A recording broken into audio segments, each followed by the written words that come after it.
दोस्तों सुकून एफएम पर आपका स्वागत है। आज हम सुनने जा रहे हैं 35वां एपिसोड। चलिए शुरू करते हैं कहानी। टीना घर से भागकर समुद्र के किनारे आकर बैठ गई थी। टीना अकेली बैठी थी, उसका चेहरा उदासी से भरा हुआ था। वह बार बार अपने मोबाइल की स्क्रीन देखती, जो लगातार बज रहा था, लेकिन उसने फोन उठाने का नाम तक नहीं लिया। मोबाइल पर आदित्य और माही की कॉल्स की लंबी सूची थी, पर टीना की उंगलियां फोन उठाने के लिए हिली भी नहीं। टीना ने टीना के मन में अतीत की यादें घूम रही थी। उसे वो दिन याद आ रहा था जिस दिन वो पहली बार सिंघानिया हाउस गई थी। वो विशाल घर देखकर उसके होश उड़ गए थे। उस समय उसने माही से कहा था, ये तो किसी महल की तरह लगता है, बिल्कुल किसी ग्रैंड पैलेस जैसा। उस घर की शानदार सीढ़ियां और भव्य हॉल उसके मन में बार बार घूम रहे थे। उसकी आंखों के सामने वो दिन घूम गया, वो जब उसने पहली बार माही को लेने उसके घर गई थी। इधर आदित्य और माही शहर की सड़कों पर बेचैन घूम रहे थे। माही ने अपने फोन को देखा और उसकी स्क्रीन पर युवराज का कॉल आ रहा था। उसने कहा, आदित्य, युवराज का फोन है, और झट से कॉल रिसीव कर लिया। हेलो, माही ने थकी हुई आवाज में कहा। उधर से चिंतित स्वर में युवराज ने पूछा, माही, मैं कब से तुम्हें कॉल कर रहा हूं, तुम्हारा नंबर बार बार बिजी आ रहा है, क्या हुआ, सब ठीक तो है? माही ने परेशान होकर जवाब दिया, नहीं युवी, कुछ भी ठीक नहीं है, यहाँ सब बहुत परेशान हैं। युवराज ने तुरंत पूछा, क्या हुआ? माही ने गहरी सांस लेते हुए कहा, टीना 2 घंटे से गायब है, वो मिल भी नहीं रही है, हमने हर जगह देख लिया, और ना तो घर पर हो ना ही उसका फोन उठ रहा है। हम उसे ढूंढने निकले हैं और आप प्लीज मम्मा के घर आ जाइए। माही की बात सुनकर युवराज एक पल के लिए खामोश हो गया। उसे याद आया कि टीना ने गुस्से में उससे कहा था, अगर तुमने मेरी बात नहीं मानी तो तुम जानते नहीं कि मैं क्या कर लूंगी। यह सोचकर युवराज का दिल बैठ गया, लेकिन उसने माही से के से बचाने के लिए शांत स्वर में कहा, ठीक है, तुम चिंता मत करो, मैं कुछ करता हूँ। माही ने फोन काटते हुए आदित्य की ओर देखा और आदित्य ने ड्राइविंग करते हुए कहा, माही, तुम यामिनी आंटी को फोन करके पूछो, शायद टीना घर पर वापस आ गई हो। माही ने तुरंत फोन निकाला और यामिनी को फोन किया, लेकिन फोन रिसीव नहीं हुआ। उसने झुंझलाते हुए कहा, पता नहीं अब मम्मा भी फोन क्यों नहीं उठा रही। आदित्य ने चिंतित स्वर में कहा, आंटी भी फोन नहीं उठा रही, ये तो कमाल हो गया। माही ने एक बार फिर टीना को कॉल करने की कोशिश की, लेकिन टीना ने फिर भी फोन नहीं उठाया। माही बड़बड़ाने लगी, टीना, फोन तो उठाओ यार। आदित्य ने गहरी सांस लेते हुए कहा, पता नहीं ये लड़की क्या चाहती है, मेरी समझ से तो बाहर है। माही ने माथे पर हाथ रखते हुए कहा, मुझे बहुत टेंशन हो रही है। आदित्य ने उसे सांत्वना देते हुए कहा, तुम टेंशन मत लो माही, अब वो आ जाएगी, तुम जानती हो वो थोड़ी सी पागल है। वैसे उसके एक फ्रेंड के घर का मुझे पता है, चलो वहां देखते हैं। माही ने उत्सुकता से पूछा, उसकी कौन सी फ्रेंड है? आदित्य ने गाड़ी मोड़ते हुए कहा, उसका नाम कृति है, वो माहिम में रहती है, हो सकता है टीना वही हो। दूसरी ओर टीना अब भी समुद्र किनारे बैठी थी। टीना ने गहरी सांस लेते हुए अपना सिर घुटनों पर टिका लिया। उसके मन में सवालों की लहरें उठ रही थी। क्या वो जो कर रही है सही है? क्या वो अपने परिवार को समझा पाएगी ये शादी नहीं करना चाहती? वो ये याद कर रही थी कि कैसे उसका परिवार हमेशा उसकी मर्जी के मुताबिक लेता आया था, लेकिन अब उसे लग रहा था कि वो सिर्फ एक कठपुतली बनकर रह गई है। इधर आदित्य और माही कृति के घर पहुंचे। आदित्य ने गाड़ी रोककर माही से कहा, तुम यहीं रुको, मैं अंदर जाकर देखता हूँ। आदित्य दरवाजे पर पहुंच गए और बेल बजाई। थोड़ी देर बाद एक लड़की ने दरवाजा खोला। वो कृति थी। हाय कृति, टीना यहाँ है क्या? आदित्य ने जल्दी में पूछा। कृति ने हैरानी से जवाब दिया, टीना? नहीं, वो यहाँ नहीं आई, क्या हुआ? आदित्य ने कृति को पूरी बात बताई। कृति ने चिंतित होते हुए कहा, यह तो अजीब बात है, टीना ने मुझसे बात भी नहीं की पिछले कुछ दिनों से भी। मुझे नहीं पता वो कहाँ हो सकती है। आदित्य ने उसे धन्यवाद कहा और वापसी माही के पास लौटा। उसने निराश होकर कहा, वो यहाँ भी नहीं है। माही ने बेचैन होकर कहा, अब क्या करें आदित्य?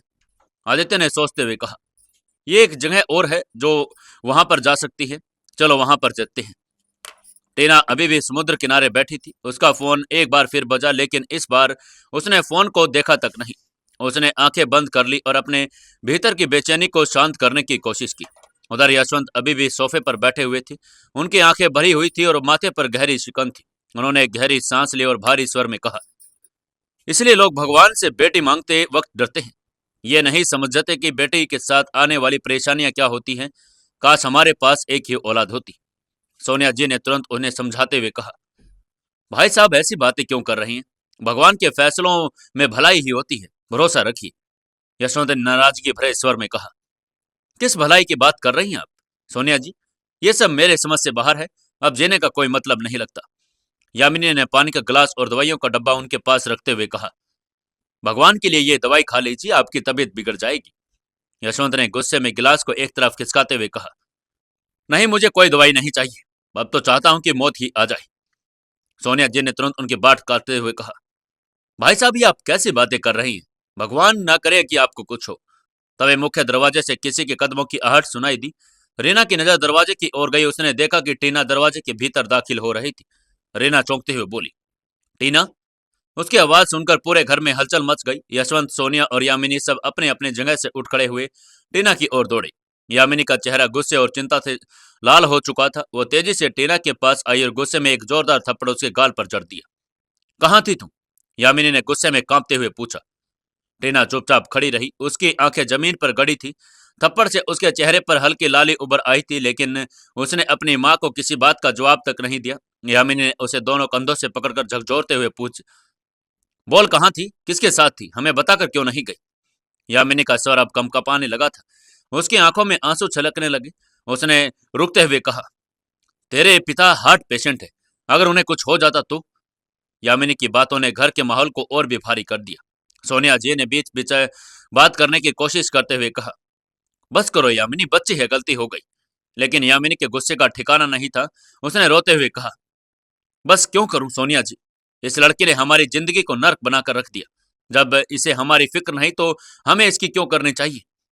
यामिनी का गुस्सा और बढ़ता जा रहा था। फिर उन्होंने कहा, शादी नहीं करनी थी, शादी नहीं करनी थी। इससे पहले कि वो अपनी बात पूरी कर पाती, यशवंत ने पीछे से कड़क आवाज में कहा, ये कैसे नहीं करेगी? पर यह शादी तो मैं देखता हूं कि ऐसे ही होके रहेगी। बहुत कर ली इसने अपनी मनमानी, अब मेरी बात इसे माननी ही पड़ेगी। यशवंत के शब्दों ने पूरे घर में सन्नाटा फैला दिया। वो तेजी से अपने कमरे की ओर चले गई। यामिनी ने भी टीना को कमरे की ओर खींचते हुए कहा, चल, अपने कमरे में चल और बाहर मत निकलना। टीना ने चुपचाप अपने कदम बढ़ाए और बिना किसी प्रतिरोध के अपने कमरे में चली गई। यामिनी ने दरवाजा बंद कर दिया और गुस्से में बड़बड़ाते हुए वापस हॉल में आ गई। उस समय रीना ने अपना फोन निकाला और तुरंत माही को कॉल किया। फोन उठते ही उसने कहा, माही, टीना घर आ गई है। माही ने राहत की सांस लेते हुए कहा, शुक्र है भगवान का, मैं और आदित्य अभी लौट रहे हैं। रीना ने फोन रखते हुए कहा, जल्दी आओ, यहाँ माहौल भी अभी तनावपूर्ण है।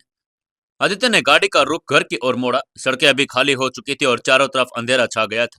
माही ने खिड़की से बाहर देखते हुए कहा, आदित्य, मैं समझ नहीं पा रही कि टीना के दिमाग में चल क्या रहा है।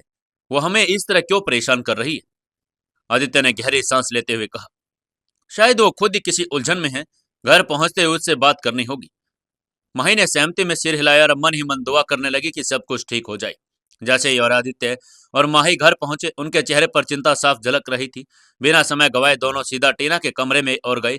दरवाजा धक्का देते ही आदित्य का गुस्सा फूट पड़ा। कहाँ थी तुम? आदित्य ने जोर से चिल्लाते हुए कहा।